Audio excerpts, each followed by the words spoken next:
लगातार दूसरी बार world cup जीतने का सपना हुआ चूर। सेमीफाइनल में ऑस्ट्रेलिया के हाथों 95 रन से करारी हार। नहीं चले धोनी के धुरंधर, प्रशंसकों में भारी निराशा, लेकिन धोनी का संन्यास से इनकार।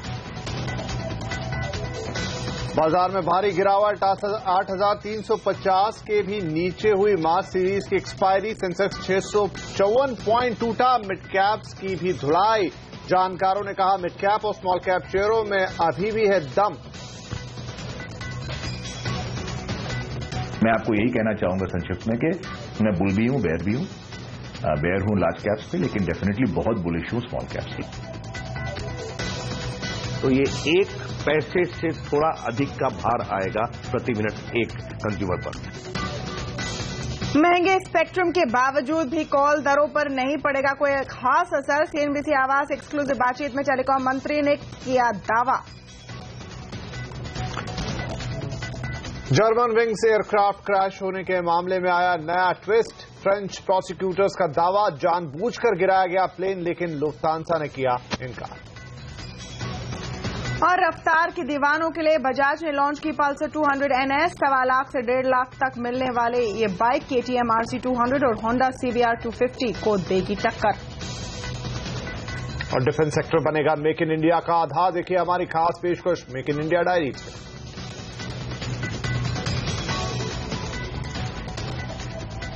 नमस्कार, यह है आवाज एट 9 और आपके साथ मैं हूं विपिन भाट। मैं हूं तमन्ना इनामदार दत्ता। आइए देखते हैं आज की दूसरी बड़ी खबरें। कोल ब्लॉक रद्द करने के मामले में सरकार को लगा झटका। सुप्रीम कोर्ट ने JSPL और बैल्को की याचिका पर सुनवाई करते हुए कहा, प्राइमा फेसी कोल ब्लॉक आवंटन रद्द करना गलत। सरकार ने अंतरिम व्यवस्था करने को कहा। परिवहन मंत्री नितिन गडकरी ने 12 नई स्मार्ट सिटीज बनाने का जताया इरादा। शिपिंग को इंफ्रा का दर्जा देने की भी मांग। देश में पर्यटन को बढ़ावा देने के लिए सरकार वीजा ऑन अराइवल पर बढ़ा रही है तेजी से कदम, लेकिन ट्रैवल इंडस्ट्री में स्कीम को लेकर कंफ्यूजन से पर्यटकों की मुसीबत। पोर्ट के सानन प्लांट से बनने लगी कारें। कंपनी का सानन प्लांट को एक्सपोर्ट हब बनाने का है इरादा।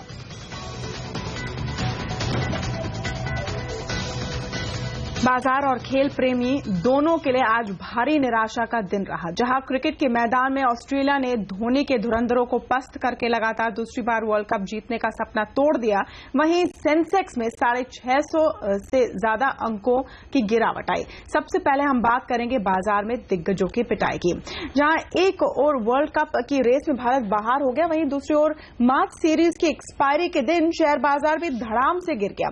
विदेशी बाजारों से कमजोर संकेतों से बाजार में शुरुआत से ही दबाव दिखाई दिया। कैपिटल गुड्स सेक्टर को छोड़कर सभी सेक्टर के शेयर पिटे, खासकर बैंकिंग सेक्टर के शेयरों की जमकर पिटाई हुई। कारोबार के दौरान इंडेक्स के दिग्गज शेयरों में बिकवाली का दबाव सबसे ज्यादा दिखाई दिया।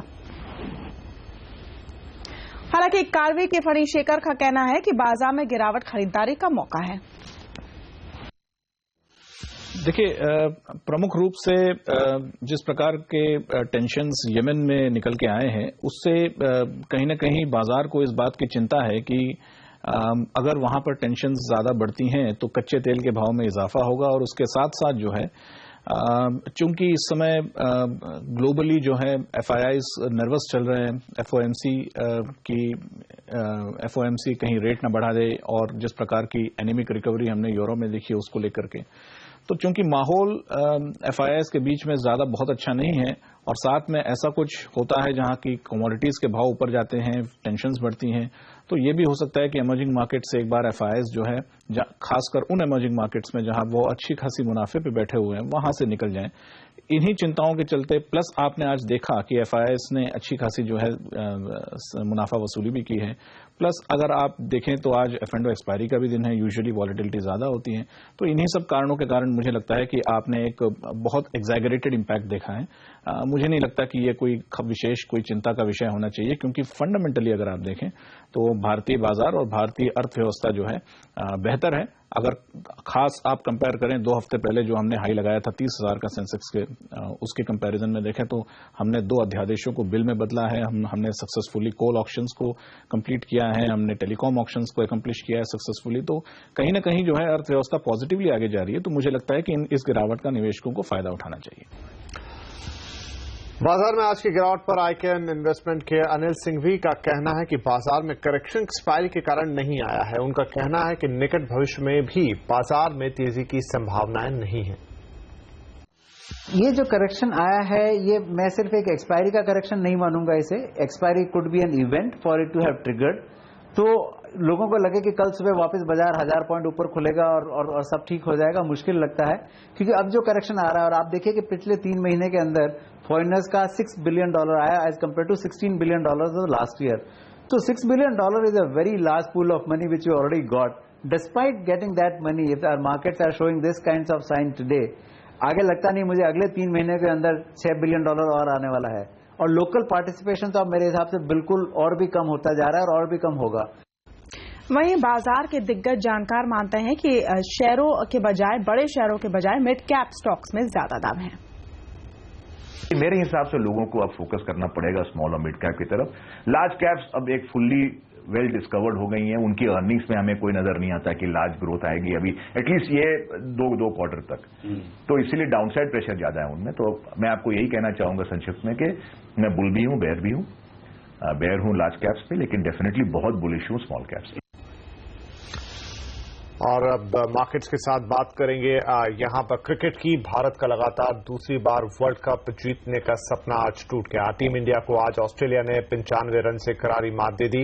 ऑस्ट्रेलिया ने टॉस जीतकर आज पहले बल्लेबाजी की और 328 रन का विशाल स्कोर खड़ा किया। सेमीफाइनल में ऑस्ट्रेलिया की तरफ से स्टीवन स्मिथ ने शतक लगाया और फिंच ने 81 रन बनाया। ऑस्ट्रेलिया के 329 रन के लक्ष्य का पीछा करते हुए भारत की सलामी जोड़ी ने 76 रन जोड़े, लेकिन शिखर धवन ने आउट होने के बाद भारत की पारी लड़खड़ाती हुई दिखाई दी। विराट कोहली ने केवल 1 ही रन बनाया। सुरेश रैना भी कुछ कमाल नहीं कर सके और सिर्फ 7 रन बनाकर आउट हो गए। कप्तान धोनी ने जरूर कुछ किला लड़ाने की कोशिश की, लेकिन वो भी नाकाम रहे।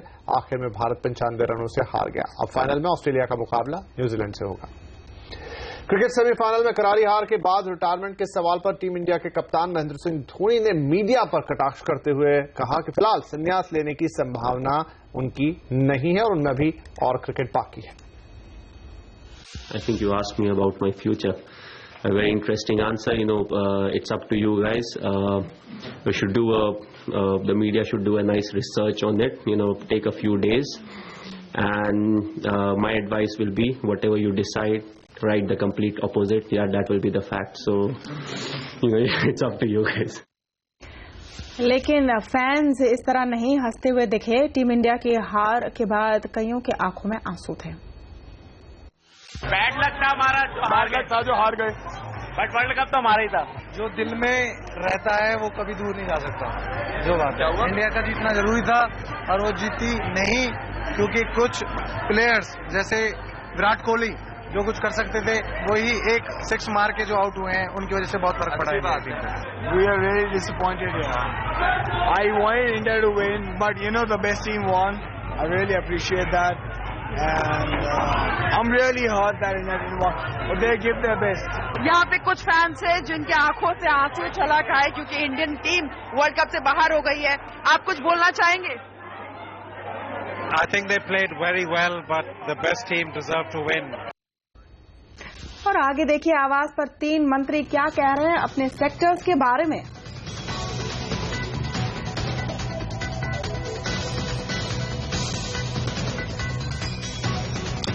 इनमें से सीधे कंज्यूमर को फायदा देने वाली बात कह रहे हैं रविशंकर प्रसाद, जिनका दावा है कि स्पेक्ट्रम नीलामी से कॉल दरें नहीं बढ़ेंगी। कितनी नहीं बढ़ेंगी ये सुनिए आगे।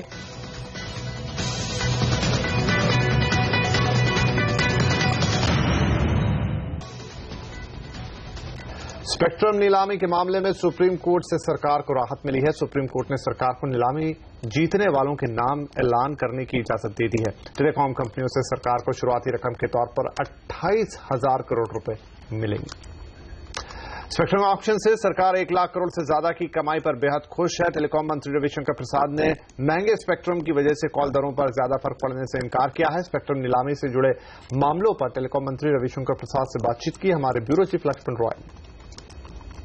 हमारे साथ बातचीत करने के लिए टेलीकॉम मंत्री रविशंकर प्रसाद सर, आपको बहुत बहुत स्वागत है। सबसे पहले आपको बहुत बधाई देना चाहूंगा क्योंकि यही प्रक्रिया, यही मंत्रालय, यही अधिकारी, लेकिन इतना अच्छा रिजल्ट नहीं आया। इस बार बहुत अच्छा रिजल्ट आया, आपकी उम्मीद से बेहतर आया। लेकिन एक जो समस्या लोग जता रहे हैं, आशंका कह सकते हैं कि कॉम्पिटिटिव बिडिंग नहीं है, कुछ जानकारों का कहना है, इंडस्ट्री का कहना है, या कंपल्सरी बिडिंग हुई है जिसकी वजह से इतना पैसा मिला है। ये कितना सही है कहना? देखिए, पहली बात आप जान लीजिए, इसी बिल्डिंग में पहले क्या क्या होता था, कितने भ्रष्टाचार की बात सुनी जाती थी। हमारे प्रधानमंत्री नरेंद्र मोदी जी की अगुवाई में हमने ईमानदारी से काम किया है, हमने प्रामाणिकता से काम किया है, और जो रूल्स ऑफ द गेम थे वो साफ साफ लिखे हुए थे। तो भारत का भविष्य बहुत अच्छा है, पूंजी निवेश होगा तो हम अच्छा करेंगे। लेकिन मैं एक बात कहूंगा, कंपल्सिव बिडिंग का मतलब क्या समझते हैं?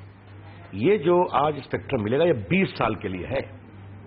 अब तो भारत में डिजिटल इंडिया के बाद डाटा भी आने वाला है, फोन तो फोन, 97.5 करोड़ फोन है इस देश में, मोबाइल फोन। ये एक सवाल उठ रहा था कि डिजिटल इंडिया जैसी बड़ी मुहिम आप लेकर के आ रहे हैं, इसके बावजूद जो हाइट बिडिंग हुई है इससे टैरिफ बढ़ेगा, डिजिटल इंडिया को कुछ नुकसान पहुंच सकता है, ये कितना सही है? बिल्कुल गलत है। मैंने अपने प्रेस कॉन्फ्रेंस में विस्तार से बताया है कि ये 20 साल के लिए स्पेक्ट्रम है, 2 लाख करोड़ का रेवेन्यू इनका ईयरली है, और ये 1,10,000 करोड़ 20 साल में सालाना 5,300 करोड़ का भार आएगा। 97.5 करोड़ मोबाइल है 120-22 करोड़ के देश में। तो अगर आप उसको ट्राई की गिनती के अनुसार, एक आदमी अपने मोबाइल फोन से महीने में 350 मिनट बात करता है, तो अगर आप जोड़िए 12 महीना गुने 350 और बाकी देखिएगा तो ये 1 पैसे से थोड़ा अधिक का भार आएगा प्रति मिनट एक कंज्यूमर पर। आपको लगता है इससे कीमतें नहीं बढ़ेंगी, टैरिफ नहीं बढ़ेगी? मैं एक बात कहूंगा, एक प्रकार से कई बातें कही गई ना कि स्पेक्ट्रम कम है, स्पेक्ट्रम अधिक निकला, बहुत कीमत ज्यादा है, वो मैंने बताया। अब कहा जा रहा है कीमतें भागेंगी, रेट भागेंगे, वो भी गलत है। भारत का भविष्य अच्छा है, निर्णय ईमानदारी से किए जा रहे हैं, और आपके दर्शकों के लिए एक ही बात कहना है, मैं सारे ऑपरेटर्स को भी बधाई देता हूं। नरेंद्र मोदी जी की सरकार में जो काम होना है वो निश्चित होगा, कहने की जरूरत नहीं है। आखिरी सवाल जो नहीं होना है वो कभी नहीं होगा। आखिरी सवाल जो आपने कहा 28,000 करोड़ रुपए देने की बात करिए, टाइमलाइन तो उनके पास 31 मार्च के बाद तक का है, 10 दिन का समय है, इस फिस्कल मिल जाएगा, इसका कितना भरोसा? मैंने अपील किया, 6 दिन तो 31 मार्च तक है ना, 10 दिन तो अधिकतम सीमा है। हमारी अपील का विचार करें, मैं उम्मीद करता हूं। बहुत शुक्रिया, धन्यवाद।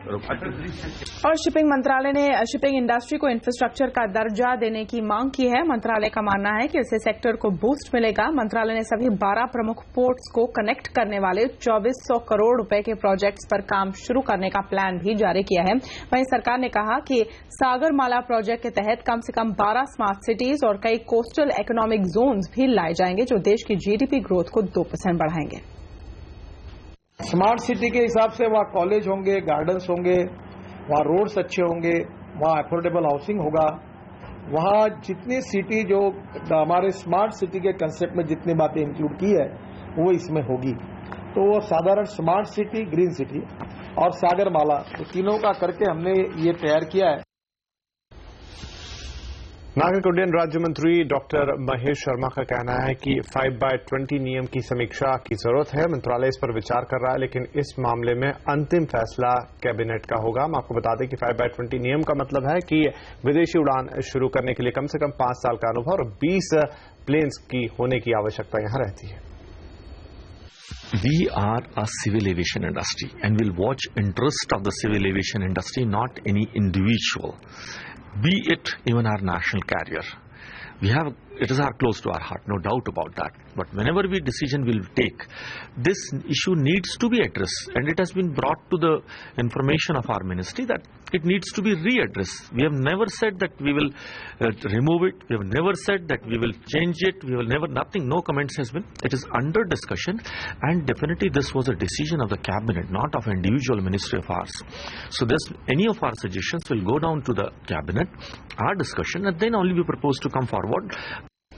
जीएसपीएल और बाल्को के ब्लॉक रद्द करने के मामले में सरकार को झटका लगा है। दिल्ली हाईकोर्ट ने इस मामले पर सुनवाई करते हुए पहली नजर में लग रहा है कि ब्लॉक रद्द करना गलत है, ऐसा कहा है। कोर्ट ने सरकार को इस मामले में अंतरिम इंतजाम करने को भी कहा है। सरकार ने जीएसपीएल के गारे पालमा 4/2 और 4/3 ब्लॉक की बोलियां नामंजूर कर दी थी। कोर्ट ने इस मामले की सुनवाई कल के लिए टाला है। ब्रेक के बाद बताएंगे क्यों चल रहा है म्यूचुअल फंड्स के एसोसिएशन AMFI और कंपनियों में झगड़ा। और साथ में ही जानिए क्यों 31 मार्च के पहले हैं FMP यानी फिक्स मैच्योरिटी प्लान्स की धूम।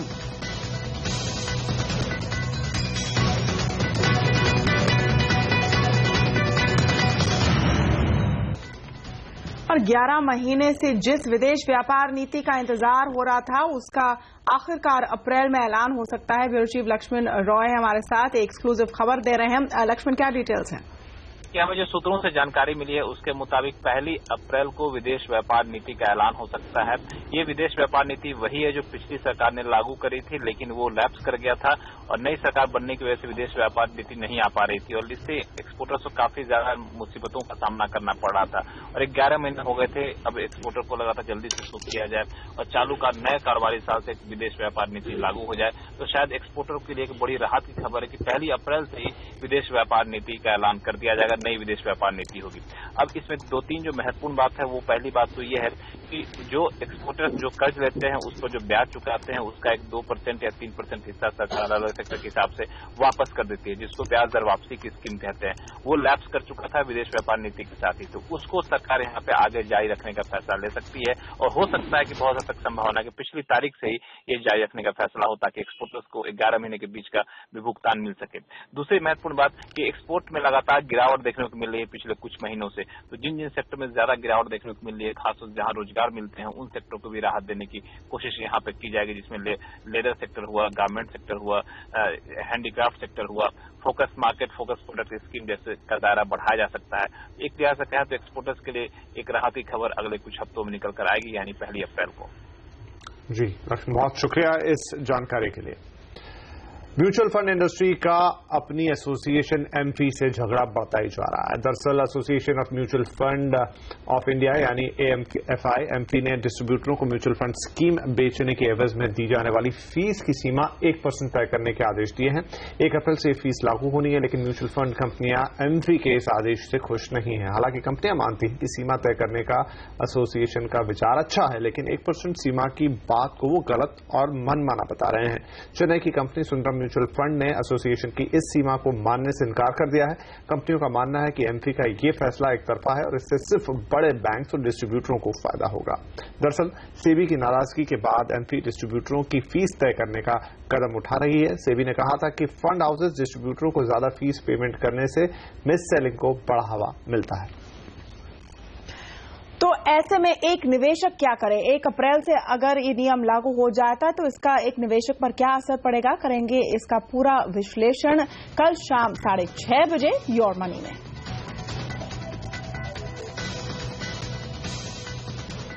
मार्च महीने की डिमांड को पूरा करने के लिए फंड हाउसेस का पूरा जोर FMP यानी फिक्स मैच्योरिटी प्लान्स पर है। म्यूचुअल फंड 31 मार्च को वित्त वर्ष खत्म होने से पहले FMPs लॉन्च कर रहे हैं। दरअसल निवेशक ऊंची दरों और बेहतर टैक्स फायदे दिलाने वाले डेट उत्पादों में पैसा लगाना चाहते हैं। इसी को देखते हुए पिछले कुछ दिनों में Reliance, ICICI prudential, SBI, UTI और 3 साल और उससे ज्यादा अवधि के कम से कम 6 FMP लॉन्च हुए हैं। चूंकि FMPs तुरंत ही अपने पैसे निवेश कर देते हैं, ऐसे में निवेशकों के लिए ब्याज दर जोखिम कम होता है। साथ ही FMPs में इनकम फंड या गिल्ड फंड के मुकाबले कम उतार चढ़ाव आते हैं। ऐसे में डिस्ट्रीब्यूटर्स मानते हैं कि निवेशक FMPs पर 8.25% से 9% के बीच तक कमाई कर सकते हैं।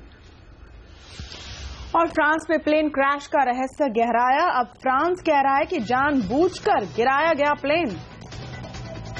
और सरकार की ई-वीजा ऑन अराइवल स्कीम में फंसा है पेंच। क्या है मामला, देखिए आगे।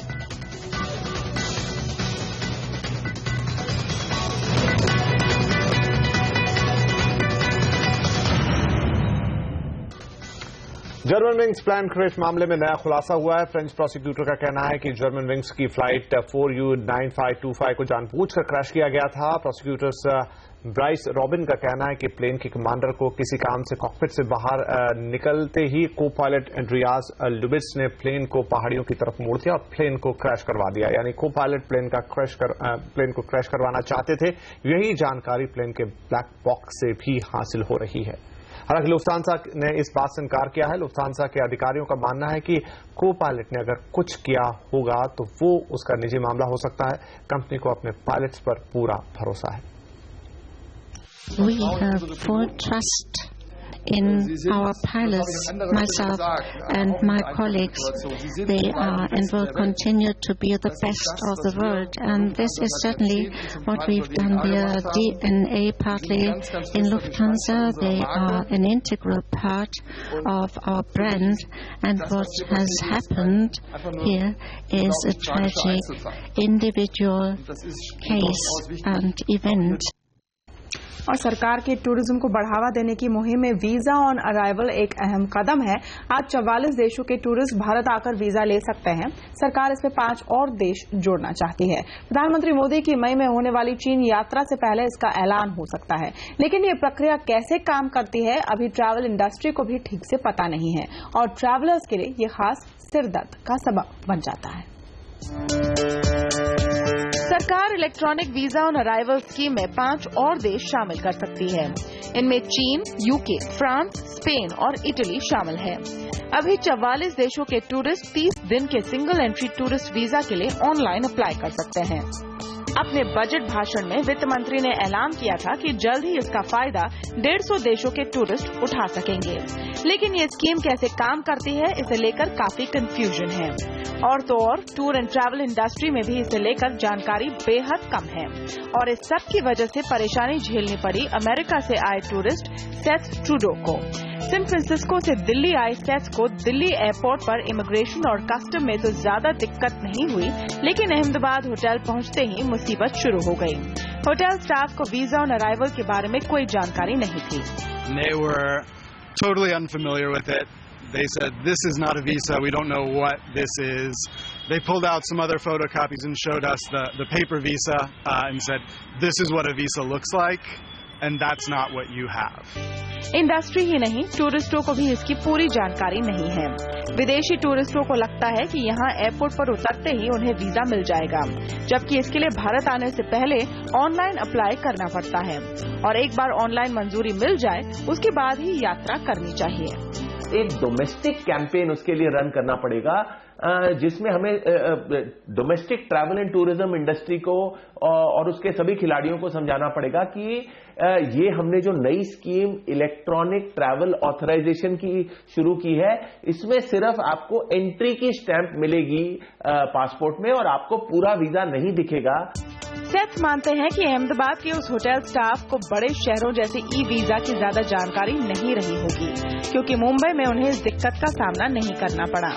टूरिज्म मंत्रालय के मुताबिक पिछले महीने 25,000 टूरिस्ट ई वीजा के जरिए भारत आए, जबकि महज 2,000 लोगों ने पुराने तरीके से वीजा ऑन अराइवल लिया। इलेक्ट्रॉनिक वीजा ऑन अराइवल लेने वालों में सबसे ज्यादा अमेरिकी टूरिस्ट रहे, दूसरे नंबर पर रूस से आए टूरिस्ट थे। जानकार मानते हैं कि ई वीजा ऑन अराइवल एक अच्छी पहल है, लेकिन इसके इस्तेमाल को लेकर लोगों में जागरूकता बढ़ाने की जरूरत है। यास्मीन मोइनुद्दीन, मुंबई।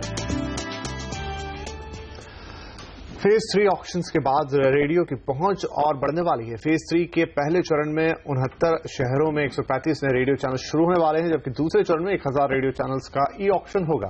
मीडिया इंडस्ट्री को लेकर मुंबई में हुए फिक्की फ्रेम्स के एक सेमिनार में ये बात उभरकर सामने आई। अगले 2 साल में एफएम रेडियोज की पहुंच टियर 2 और टियर 3 सिटीज तक के ज्यादातर सिटीज तक हो जाएगी। एफएम बोलो तो रेडियो सिटी 91.1 पर।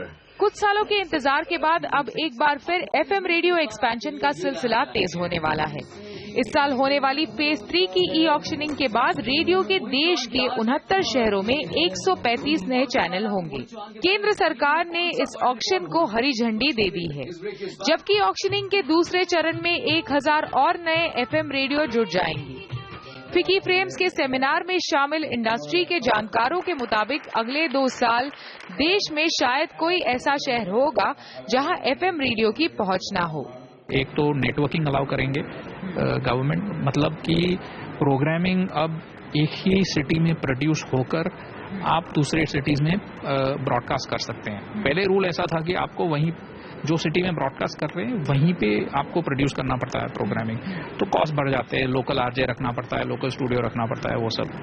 तो वो बेनिफिट है, कॉस्ट कम होंगे और एक कंपनी को एक मार्केट में एक से ज़्यादा स्टेशन अलाउड है अभी। उन जगहों पे पहुंचेंगे BC class towns in rural India जहां अभी तक बहुत कम मीडिया जाता है, तो शायद कुछ हाथ केबल चैनल्स होंगे, थोड़ा बहुत दूरदर्शन होगा, एक हाथ अखबार होगा लोकल, तो एक तो मीडिया की रीच बढ़ेगी, रेडियो की FM रेडियो की रीच बढ़ेगी। इतना ही नहीं, रेडियो फेज 3 पॉलिसी के तहत private FM radio channels all India radio से लेकर खबरें भी सुना सकेंगे। हाल तक FM रेडियो पर खबरें चलने पर पाबंदी थी। पिछले साल रेडियो ने उम्मीद से ज्यादा ग्रोथ देखी। फिक्की और KPMG की ओर जारी Indian media and entertainment industry report के मुताबिक 2014 में रेडियो 17.2 अरब के साथ 17.6 की ग्रोथ दिखाई दी। रिपोर्ट में इसकी एक बड़ी वजह इलेक्शन राजनीतिक पार्टियों की ओर रेडियो के बड़े पैमाने पर इस्तेमाल मानी गई है। रिपोर्ट के मुताबिक ई-कॉमर्स से भी रेडियो को काफी फायदा हुआ है।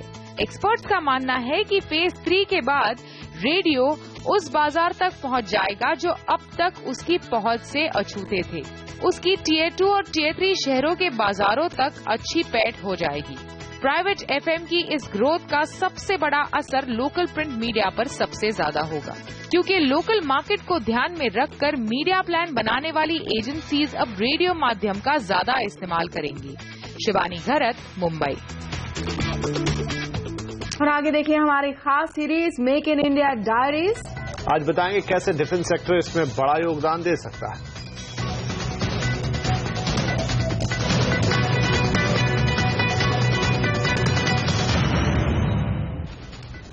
और हमारे खास series make in India diaries में आज हम बात करेंगे डिफेंस सेक्टर की। मेक इन इंडिया में डिफेंस सेक्टर में इंपोर्ट पर निर्भरता कम करने और देश में ही मैन्युफैक्चरिंग पर जोर दिया गया है। आइए जानते हैं कि कैसे मेक इन इंडिया के इस मकसद को हासिल किया जा सकता है।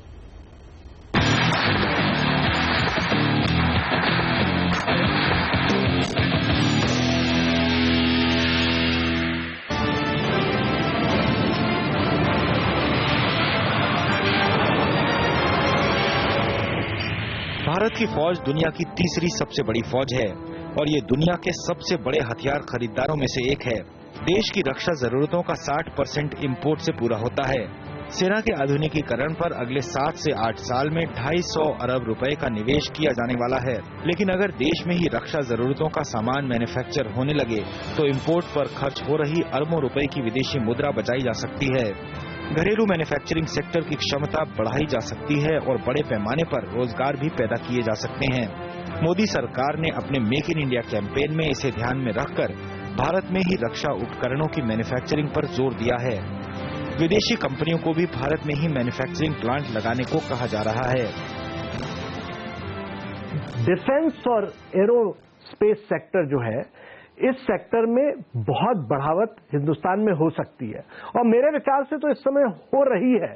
अभी मैं 2 या 3 दिन पहले डायनामेटिक टेक्नोलॉजी के CEO से मिला। वो बोइंग बेल हेलीकॉप्टर के लिए एयरफ्रेम्स बना रहे हैं और यहां से कई कंपनियों के लिए मैन्युफैक्चर किया जा रहा है।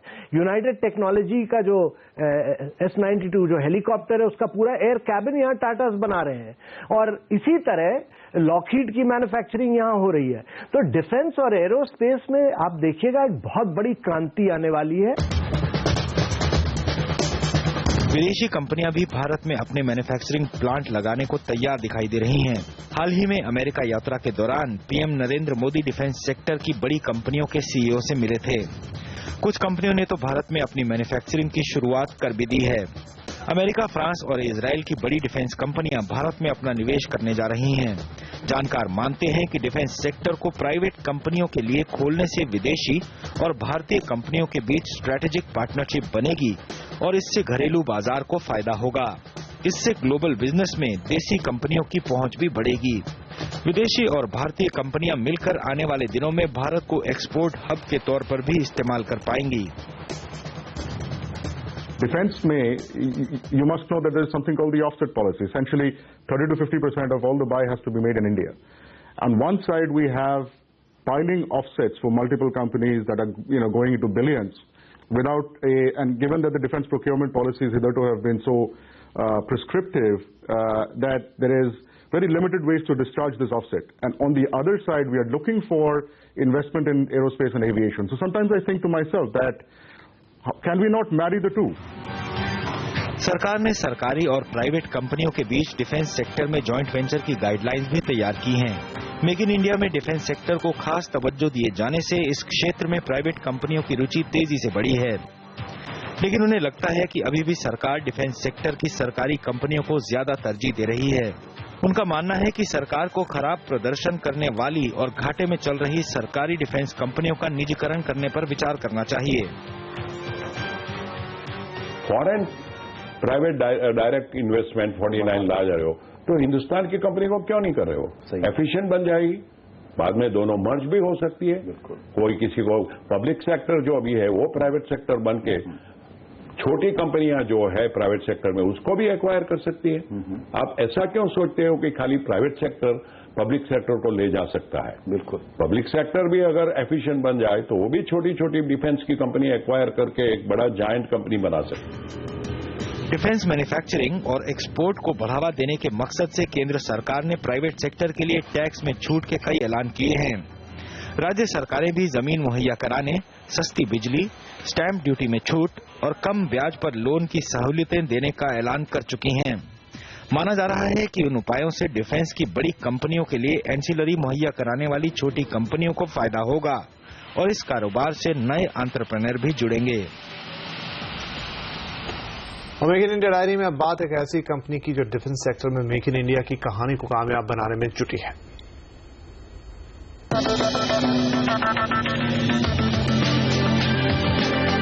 टेक्नोलॉजी, इंजीनियरिंग, कंस्ट्रक्शन और मैन्युफैक्चरिंग के मामले में दुनिया भर में अपना लोहा मनवा चुकी L&T अब डिफेंस सेक्टर में मेक इन इंडिया की कहानी में नए रंग भरना चाहती है। 1938 में स्थापित हुई और भारतीय मल्टीनेशनल कंपनी के तौर पर पहचान बना चुकी L&T डिफेंस सेक्टर में विदेशी मल्टीनेशनल कंपनियों को टक्कर देने की तैयारी में है। अपने चेयरमैन और मेंटर AM नाइक की अगुवाई में L&T रक्षा क्षेत्र में विदेशी कंपनियों पर देश की निर्भरता कम करना चाहती है। कि लार्सन टुब्रो ने पैसा लगा दिया सब जगह डिफेंस के लिए 3, 4, 5 साल अहेड ऑफ टाइम, बराबर। वो सब आइडल है अभी, क्योंकि जो काम आना चाहिए था वो आया नहीं। मेक इन इंडिया कार्यक्रम के तहत रक्षा मंत्रालय ने L&T और टाटा के कंसोर्शियम को हाल ही में बैटलफील्ड मैनेजमेंट सिस्टम्स डेवलप करने का कॉन्ट्रैक्ट देने के लिए शॉर्टलिस्ट किया है। कंपनी के पास मिसाइल और लॉन्चर बनाने की भी क्षमता है। टेक्निकल कम्युनिकेशन सिस्टम हमें ऑर्डर ऑलरेडी LOI मिल चुका है और लेट्स से हम सिलेक्ट हो चुके हैं। हमारा जॉइंट वेंचर है टाटा के साथ। तो ऐसा 2 प्रोग्राम जो 15-20 साल तक चल सकता है, 30, 35, 40 हजार करोड़ का प्रोग्राम है, उसके लिए हमने बहुत कुछ प्रोटोटाइप वगैरह बना के हमारा प्लान सिलेक्ट हो चुका है। वेपन सिस्टम यानी कि ऑल लॉन्चर हम ऑलरेडी बना रहे हैं हिंदुस्तान में, इंपोर्ट नहीं हो रहा। हम मिसाइल बना सकते हैं। इतना ही नहीं, L&T को नेवी और कोस्ट गार्ड के लिए जहाज और पनडुब्बियां बनाने में भी महारत हासिल है। L&T तमिलनाडु में अपना शिपयार्ड भी तैयार कर चुकी है। हमारा शिपयार्ड 3 साल से आइडल है और हमें 1000 करोड़ का नुकसान ऑलरेडी हो चुका है आइडल के वजह से। सो ऐसा नहीं कि कैपेसिटी नहीं है, कैपेसिटी अमुक सेक्टर में बहुत है। L&T ने तो वेपन सिस्टम में, मिसाइल सेक्टर में, इलेक्ट्रॉनिक डिफेंस सेक्टर में और बिग फील्ड गन सेक्टर में इन्वेस्टमेंट कर दिया है। मेक इन इंडिया कार्यक्रम में डिफेंस सेक्टर में घरेलू मैन्युफैक्चरिंग को बढ़ावा देने की बात कही गई है, लेकिन L&T के चेयरमैन AM नाइक मानते हैं कि इस विजन को जमीन पर उतारने के लिए अभी बहुत कुछ किया जाना बाकी है। नाइक के मुताबिक पिछले दशकों में डिफेंस सेक्टर में विदेशी कंपनियों को तो तवज्जो दी गई, लेकिन देसी कंपनियों की क्षमताओं को कम करके आंका गया और उन्हें नजरअंदाज किया गया है। अपनी गवर्नमेंट की पॉलिसी ऐसी थी कि वो प्राइवेट सेक्टर फॉरेन में से कोई भी डिफेंस इक्विपमेंट ला सकती थी, लाती थी, लेकिन हिंदुस्तान के प्राइवेट सेक्टर को अंदर नहीं आने देती थी। L&T के चेयरमैन का मानना है कि डिफेंस मैन्युफैक्चरिंग में प्राइवेट कंपनियों के आने से बड़े पैमाने पर छोटे उद्योग विकसित होंगे। एंसिलरी कंपनियों की चेन खड़ी होगी, जिससे देश में मैन्युफैक्चरिंग सेक्टर में रफ्तार आएगी और बड़े पैमाने पर रोजगार के मौके पैदा होंगे।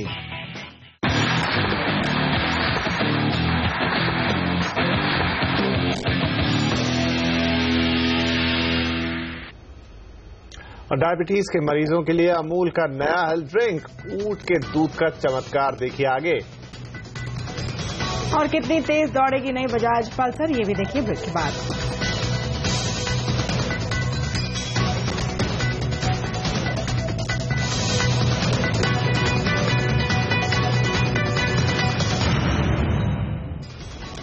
बिहार का मुख्यमंत्री पद संभालने के बाद नीतीश कुमार ने पहली बार प्रधानमंत्री नरेंद्र मोदी से मुलाकात की। इस मुलाकात के दौरान नीतीश कुमार ने प्रधानमंत्री से 14वें फाइनेंस कमीशन के सुझावों के लागू होने और राज्य को मिलने वाले फंड के मामले पर चर्चा की। बिहार ने इन सुझावों का ये कहकर विरोध किया कि अगर ये लागू होती है तो राज्य को 50,000 करोड़ रुपए का नुकसान होगा। नीतीश ने पीएम मोदी से निवेश में मदद और टैक्स छूट की मांग भी की। अब डायबिटीज के मरीजों के लिए अमूल ऊंट का दूध लेकर आ रहा है। कच्छ की सरहद डेयरी के साथ मिलकर अमूल इस दूध को बाजार में उतारने जा रहा है। उन्हें इंतजार है तो फूड डिपार्टमेंट की मंजूरी का। अमूल की इसी दिवाली से पहले बाजार में उसे लाने की योजना है। आनंद से मनीष देसाई की ये रिपोर्ट। अमूल के बूथ पर जल्द ही आपको ऊंट का दूध भी मिलेगा। गुजरात के कच्छ में ऊंट की संख्या ज्यादा है और अब तक यहाँ के किसान ऊंट का दूध सीधे ही लोगों को बेच रहे थे, लेकिन पिछले कई महीनों से कच्छ की सरहद डेयरी ने इन किसानों से दूध खरीदना शुरू किया है। अब फेडरेशन की मेंबर होने के कारण सरहद डेयरी से दूध खरीद के अमूल ब्रांड के तहत ही मिल्क मार्केटिंग फेडरेशन ऊंट के दूध की मार्केटिंग भी करेगा। हमारा एक जो संघ है भुज में सरहद डेयरी, तो उनके साथ मिलकर हमने एक प्रोजेक्ट बनाया, गवर्नमेंट को, गुजरात गवर्नमेंट को सबमिट किया। गुजरात गवर्नमेंट ने भी बड़ी खुशी एग्री किया। उन्होंने हमको तकरीबन 80 लाख की एक सहायता देने का फाइनल किया है। तो हम भुज में एक प्लांट लगा रहे हैं। सरहद डेयरी रोजाना 30,000 लीटर ऊंट की दूध की खरीदारी करती है। अमूल को उम्मीद है कि जैसे ही वो अपने ब्रांड के तहत ऊंट का दूध बेचना शुरू करेगी, ज्यादा से ज्यादा किसान उनको दूध देना शुरू कर देंगे। फेडरेशन का दावा है कि डायबिटीज मरीजों के लिए यह काफी फायदेमंद रहेगा। बॉडी की इम्यूनिटी के लिए कैमल मिल्क बहुत अच्छी चीज है। तो इसको जो हम लॉन्च करेंगे बेसिकली इसीलिए कहेंगे, हेल्थ प्लेटफॉर्म पे ही इसको लॉन्च करेंगे कि अगर आप हेल्थी चना इम्यूनिटी बढ़ाने का है, आपको अगर की डायबिटीज है, तो उसके लिए ये बहुत बढ़िया चीज होगा कैमल मिल्क। अमूल का इरादा अपने इस दूध को अक्टूबर के अंत तक मार्केट में उतारने का है, लेकिन इसके लिए उन्हें इंतजार है केंद्रीय खाद्य मंत्रालय की हरी झंडी का। लेकिन आपको अमूल के इस दूध के लिए वर्तमान दूध की कीमतों से 30% ज्यादा चुकाने होंगे, क्योंकि अमूल इस दूध को हेल्थ ड्रिंक की तरह उतार रहा है। मनीष देसाई, आनंद। और फोर्ड ने गुजरात के साणंद में आज अपना नया प्लांट शुरू कर दिया। भारत में फोर्ड का ये दूसरा प्लांट है। इसके शुरू होने से फोर्ड की यहां प्रोडक्शन कैपेसिटी दुगनी हो जाएगी। कंपनी अपनी नई सेडान फीगो एस्पायर भी यहीं बनाएगी। साणंद से देखिए मनीष देसाई की रिपोर्ट। अमेरिकी ऑटोमोबाइल दिग्गज फोर्ड ने गुजरात के साणंद में अपना नया प्लांट शुरू कर दिया है। इस प्लांट के आने के बाद फोर्ड की भारत में उत्पादन क्षमता 6,10,000 इंजन और 4,40,000 गाड़ियां हो जाएगी। करीब 460 एकड़ में फैले इस प्लांट को फोर्ड ने 2011 में बनाना शुरू किया था और इस प्लांट में फोर्ड ने $1 बिलियन का इन्वेस्टमेंट किया है। I'm so proud of our employees to get us to this point where we're inaugurating the new plant. We've created 2,500 jobs, direct jobs here. It'll probably create about 7,500 jobs in the community. So I couldn't be more proud of our team and couldn't be more pleased to do our part to help support the Make in India campaign. Ford ने अपने इस plant के तैयार होते ही यहां से अपनी नई गाड़ी फीगो एस्पायर को भी भारतीय बाजार के लिए तैयार कर दिया है। कॉम्पैक्ट कार सेगमेंट में ये कार जल्द लॉन्च होगी। एस्पायर को खास भारतीय बाजारों के लिए डिजाइन किया गया है। When you get into the interior, it's very roomy, it's very comfortable, and has some great new technology. You can take your smartphone, and we have a dock for it, so it can integrate directly into the car's audio system. So we're providing great fuel economy, quality, smart technology, and safety with our Figo Aspire, and we can't wait to present it to customers here. इस नए plant की 2,40,000 गाड़ियां और 2,70,000 engine बनाने की सालाना क्षमता है। फोर्ड को भरोसा है कि साणंद के इस नए प्लांट के बाद कंपनी भारत से होने वाले एक्सपोर्ट को अगले 5 साल में बढ़ाकर 3 गुना कर लेगी। मनीष देसाई, साणंद। रफ्तार के दीवानों के लिए बजाज ऑटो ने पल्सर सीरीज का RS 200 वर्जन आज लॉन्च कर दिया। इसकी एक शोरूम की कीमत 1,18,000 रुपए से शुरू होती है। ये बाइक अपने सेगमेंट में सबसे तेज रफ्तार से दौड़ती है।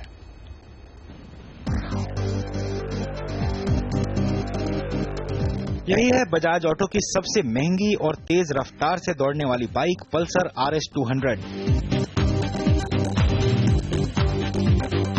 ये बाइक 141 किलोमीटर की टॉप स्पीड से दौड़ती है। इसी वजह से कंपनी ने इसका नाम रखा है RS यानी रेसिंग सून।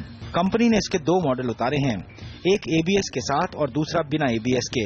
वैसे बजाज के बेड़े में पल्सर सीरीज की 200 NS पहले से ही धूम मचा रही है, लेकिन कंपनी का कहना है कि पल्सर RS 200 खास स्पीड चाहने वालों के लिए बनी है, जो रफ्तार के साथ वैल्यू फॉर मनी बाइक चाहते हैं। ऐसे काफी कस्टमर्स है who are very enthusiastic about motorcycles के इंथुजियास्ट हैं, मोटरसाइकिल्स चलाते हैं, they are very keen on motorcycles, but all of them are not in a position to spend 2 lakh rupees to go out and buy a motorcycle. इस bike में 3 spark plug वाला 200 CC का engine है जो 23 bhp power देता है। City हो या हाईवे ड्राइव, बेहतर राइड के लिए इसमें 6 स्पीड गियर ट्रांसमिशन दिया गया है। इस सेगमेंट में पल्सर RS 200 की टक्कर KTM RC 200 और Honda CBR 250 से होगी, क्योंकि कीमत और फीचर के लिहाज से ये सबसे सस्ती बाइक है। 2 व्हीलर मार्केट में स्पोर्ट्स बाइक की हिस्सेदारी फिलहाल सिर्फ 1% है और बजाज को उम्मीद है कि पल्सर RS 200 आने से ये सेगमेंट और ग्रो करेगा। कुमार संजय, मुंबई। और आवाज एट 9 में फिलहाल इतना ही। आपसे फिर करेंगे मुलाकात, तब तक के लिए नमस्कार।